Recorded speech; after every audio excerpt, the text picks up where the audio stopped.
কোটা আন্দোলন ঘিরে সহিংসতায় নিহতদের স্মরণে কাল দেশ জুড়ে শোক পালনের সিদ্ধান্ত মন্ত্রিসভায়। মৃতের সংখ্যা বেড়ে ১৫০। আন্দোলনের ৬ সমন্বয়কের কর্মসূচি প্রত্যাহারে বিবৃতি জোর করে নেওয়া হয়নি বলছে পরিবার। গুজব না ছড়াতে আহ্বান ডিবির। ফেসবুক পোস্ট থেকে ফের বিভিন্ন স্থানে উত্তেজনা। এবং মাদ্রাসায় যাওয়ার পথে বরিশালে অজ্ঞান করে ৩ শিশুকে অপহরণ। নিজেদের বুদ্ধিমত্তায় রক্ষা। মাদারীপুর থেকে উদ্ধার করল পুলিশ। জড়িতদের দ্রুত গ্রেফতারের দাবি স্বজনদের।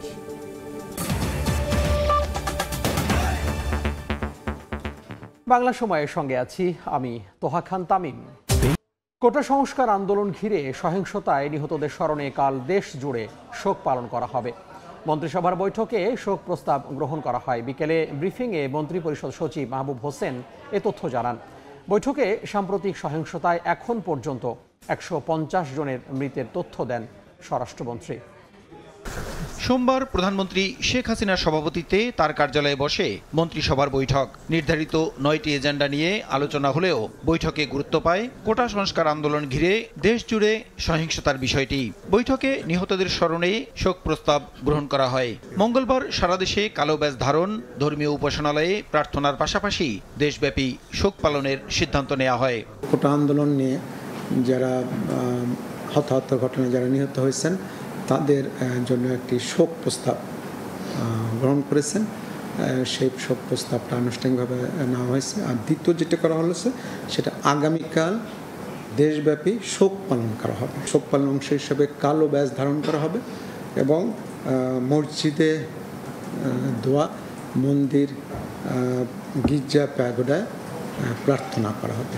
বৈঠকে স্বরাষ্ট্রমন্ত্রীর দেয়া তথ্যের ভিত্তিতে মন্ত্রিপরিষদ সচিব জানান, সহিংসতায় নিহতের সংখ্যা বেড়ে দাঁড়িয়েছে ১৫০ জন। যদিও রোববার সরকারিভাবে জানানো হয়েছিল ১৪৭ জনের মৃত্যুর কথা। কোটা বিরোধী আন্দোলনের নিয়ে যে পরিস্থিতি সৃষ্টি হয়েছে সেখানে স্বরাষ্ট্রমন্ত্রী মহোদয় তরফ থেকে একটি প্রতিবেদন উপস্থাপন করা হয়েছিল। ১৪৭ বলেছিলেন, আজকে বোধহয় আরো ৩টি যোগ হয়েছে, ১৫০ উনি বলেছেন। এদিন সংশ্লিষ্ট মন্ত্রীরা সারা দেশে সহিংসতায় ক্ষয়ক্ষতির পাশাপাশি সার্বিক পরিস্থিতি তুলে ধরেছেন বলেও জানান মন্ত্রিপরিষদ সচিব। এবং সেখানে অন্যান্য মন্ত্রীগণও তাদের তরফ থেকে বিস্তারিত তথ্য উপস্থাপন করেছেন। প্রসূন আশিস, সময় সংবাদ, ঢাকা। জোর করে নয়, স্বেচ্ছায় বৈষম্য বিরোধী ছাত্র আন্দোলনের ৬ সমন্বয়ক কর্মসূচি প্রত্যাহারের ঘোষণা দিয়েছেন। দুপুরে ডিবি কার্যালয়ে সমন্বয়কদের সঙ্গে দেখা করে একথা জানান তাদের স্বজনেরা। এদিকে নিরাপত্তার জন্য হেফাজতে রাখার বিষয়ে গুজব না ছড়াতে আহ্বান জানিয়েছেন গোয়েন্দা পুলিশের অতিরিক্ত কমিশনার হারুনা রশিদ। ঢাকা মহানগর গোয়েন্দা পুলিশের নিরাপত্তা হেফাজতে থাকা বৈষম্য বিরোধী ছাত্র আন্দোলনের ৬ সমন্বয়কের সঙ্গে দেখা করেছেন পরিবারের সদস্যরা। সোমবার দুপুরে গোয়েন্দা কার্যালয়ে সাক্ষাৎ হয়। তাদের বাবা মা, ভাই বোন সহ অন্যান্য স্বজনরাও ছিলেন এ সময়। সন্তানদের সঙ্গে একান্তে বেশ কিছু সময় পার করেন তারা। পরে স্বজনরা কথা বলেন গণমাধ্যমের সঙ্গেও। জানান, গোয়েন্দা কার্যালয়ে ভালো আছেন কোটা আন্দোলনের নেতারা। সন্তানদের সঙ্গে দেখা করতে পেরে স্বস্তি ছিল তাদের চোখে মুখে। জানান, জোর করে নয়, স্বেচ্ছায় কর্মসূচি প্রত্যাহারের ঘোষণা দিয়েছেন কোটা আন্দোলনের নেতারা। ইনশাল্লাহ সবাই ঠিক আছে। এবার সবার সঙ্গে মোটামুটি গার্জিয়ানদের সঙ্গে এবং তাদের সঙ্গেও কথা বলছি, খুব ভালো লাগছে। এরা যা চাইছে তা পাইছে। এখন আর এদের নেক্সটে আর কোনো ধরনের এরা চিন্তা ভাবনা নাই। ভালো আছে, যথেষ্ট ভালো আছে, ওরা সুষ্ঠু স্বাভাবিক আছে। প্রেশার হয় নাই, স্বেচ্ছায় খুব ভালো আছে। ওনারা সবই সরকার মানে নিচ্ছে, যার জন্য ওনারা সজ্ঞানে ওনারা সব উদ্যোগ করছে। আলহামদুলিল্লাহ ভালোই আছে। আমরা একটু এখন কম, আমাদের এখন টেনশনটা। কোটা আন্দোলনের সমন্বয়কদের জোর করে বিবৃতি দেওয়া হয়েছে এমন অভিযোগ গুজব বলে জানিয়েছেন ঢাকা মহানগর পুলিশের অতিরিক্ত কমিশনার। তিনি দাবি করেন, গোয়েন্দা পুলিশ কখনো জোর করে কোনো কাজ করে না। ঘোষণা করেছে যে তারা নাই, এই আন্দোলনে তারা নাই। এখন যদি আপনারা মনে করেন যে এটাও একটা গুজব ছড়িয়েছে, আমরা দেখেছি গতকাল রাতে যে তারা স্বেচ্ছায় বিবৃতি দেয় নাই, এই ধরনের কথাও বলেছে। তা আমার কথা হলো যে আমরা মনে করি যে আমাদের ডিবির যে কার্যালয়, এটা একটা মানুষের একটা আস্থার জায়গা। এখানে কাউকে হেনস্থা করা বা কারো প্রতি অন্যায় আচরণ করা সেটা ডিবি কখনোই করে না। এর আগে রোববার ডিবি হেফাজতে থেকেই একটি ভিডিও বার্তা দেন আন্দোলনের 6 সমন্বয়ক। কোটা সংস্কারের দাবি পূরণ হওয়ায় বৈষম্য বিরোধী ছাত্র আন্দোলনের সব ধরনের কর্মসূচি প্রত্যাহারের ঘোষণা দেন আন্দোলনের অন্যতম সমন্বয়ক নাহিদ ইসলাম। রাইদুল ইসলাম শুভ, সময় সংবাদ, ঢাকা। কোটা সংস্কার আন্দোলনের সমন্বয়কদের ডিবি হেফাজতে নেয়ার প্রতিবাদ সহ বিভিন্ন দাবিতে কয়েক জেলায় বিক্ষোভ মিছিল ও সমাবেশ হয়েছে। পরিস্থিতি স্বাভাবিক রাখতে আন্দোলনকারীদের সরিয়ে দেয় পুলিশ। স্লোগান মিছিল নিয়ে ফের রাজপথে আন্দোলনকারীরা। কোটা সংস্কারের পর এবার ডিবি হেফাজতে থাকা সমন্বয়কদের ছেড়ে দেওয়ার পাশাপাশি সহিংসতায় নিহতদের বিচারসহ নানা দাবিতে সরব তারা। সোমবার সকালে ঠাকুরগাঁওয়ে সরকারি বালক উচ্চ বিদ্যালয় মাঠ থেকে বের হয় একটি বিক্ষোভ মিছিল। মাঠে তৎপর ছিল আইনশৃঙ্খলা রক্ষা বাহিনী। একই দাবিতে রাজশাহী বিশ্ববিদ্যালয়ের প্রধান ফটকে সমাবেশ করেন আন্দোলনকারীরা। কর্মসূচিতে সংহতি প্রকাশ করেন বিশ্ববিদ্যালয়ের 4 শিক্ষক। একটা সেট আসছে 20-25 বা 30-40 জন ছেলে হবে। তাদের সাথে সম্মানিত 4-5 জন টিচারও ছিলেন। তাদের সাথে আমরা কথা বলে তারা তাদের ছাত্রদের এখান থেকে বুঝিয়ে এখান থেকে নিয়ে গেছেন। এদিকে বরিশালে বিক্ষোভে গ্রেফতার ও হয়রানির প্রতিবাদ জানান শিক্ষার্থীরা। পরিস্থিতি স্বাভাবিক রাখতে আন্দোলনকারীদের সরিয়ে দেয় পুলিশ। মোহাম্মদ আফরানুল ইসলাম, সময় সংবাদ। বাংলা সময় আরও থাকছে।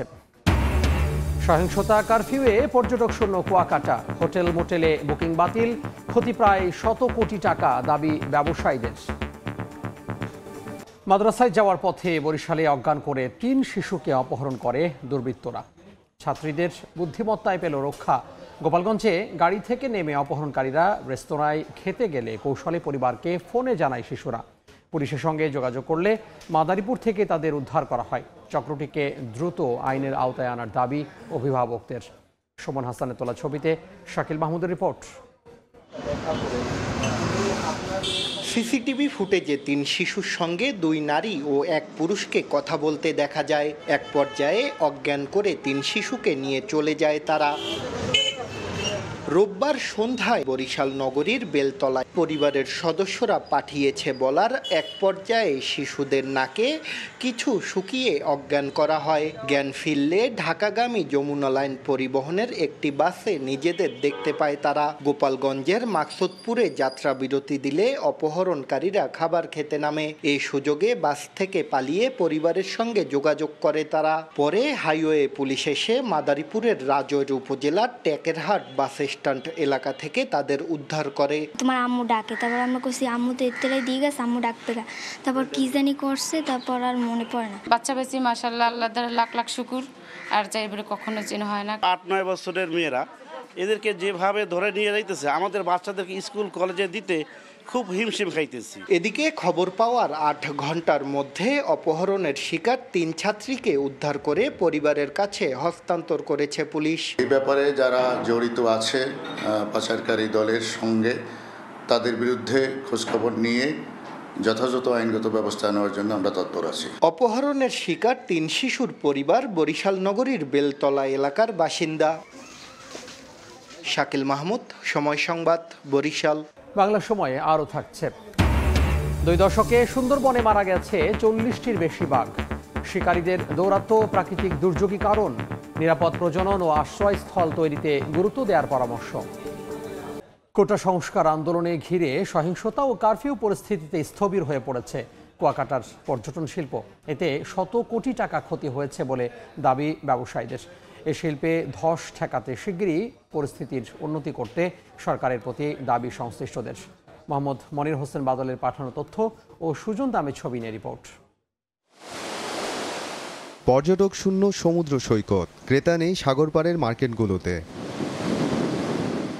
সম্প্রতি কোটা সংস্কার আন্দোলনের সহিংসতা ও বর্তমান কারফিউ পরিস্থিতিতে স্থবির হয়ে গেছে কুয়াকাটার পর্যটন শিল্প। সৈকতে নেই কোনো ব্যস্ততা। বেশিরভাগ বেঞ্চ, বিচ বাইক ও ওয়াটার বাইক তুলে রাখা হয়েছে। দেখা নেই কোনো ফটোগ্রাফার ও ঘোড়ার। এমনকি পর্যটক নেই আবাসিক হোটেলগুলোতে। তবে যদি দেশের পরিস্থিতি থাকে তাহলে আমাদের এক ধরনের না খেয়ে থাকতে হবে। বর্তমানে এই পরিস্থিতি যদি ঠিক না হয়ে যায়, তো আমরা হোটেল মোটেল যারা ব্যবসায়ীরা আছি, তারা হয়তো বা সার্ভাইভ আসলে কতদিন করবে সেটা নিয়ে এখন চিন্তার বিষয়। চলমান পরিস্থিতিতে কুয়াকাটার পর্যটন বাণিজ্যে 100 কোটি টাকার বেশি ক্ষতি হয়েছে। টানা প্রায় 12-14 দিনে প্রায় শত কোটি টাকার লোকসানে আছে আমাদের এই কুয়াকাটা। কুয়াকাটায় ছোট বড় মিলে 2 শতাধিক হোটেল মোটেল রয়েছে। সময় সংবাদ, পটুয়াখালী। বেহাল দশা ঝালকাঠি পৌরসভার সড়কের, বেশিরভাগ রাস্তায় খানাখন্দে ভরা। সামান্য বৃষ্টিতে সৃষ্টি হচ্ছে জলাবদ্ধতা, এতে প্রায়ই ঘটছে ছোট বড় দুর্ঘটনা। দীর্ঘদিন সংস্কার না করায় বেহাল দশা ঝালকাঠি পৌরসভার সড়কগুলো, বেশিরভাগেরই রয়েছে বড় বড় গর্ত। ড্রেন না থাকায় সামান্য বৃষ্টিতে তলিয়ে যায় সড়কগুলো, এমনকি এই পানিতে প্লাবিত হয় সড়ক সংলগ্ন বাসা বাড়িও। এতে চরম ভোগান্তিতে পৌরবাসী। সংস্কার না হওয়ায় ক্ষুব্ধ চরম ভোগান্তিতে থাকা পৌরবাসী। কর্তৃপক্ষ বলছে বর্ষা মৌসুম শেষে শুরু হবে সংস্কার কাজ।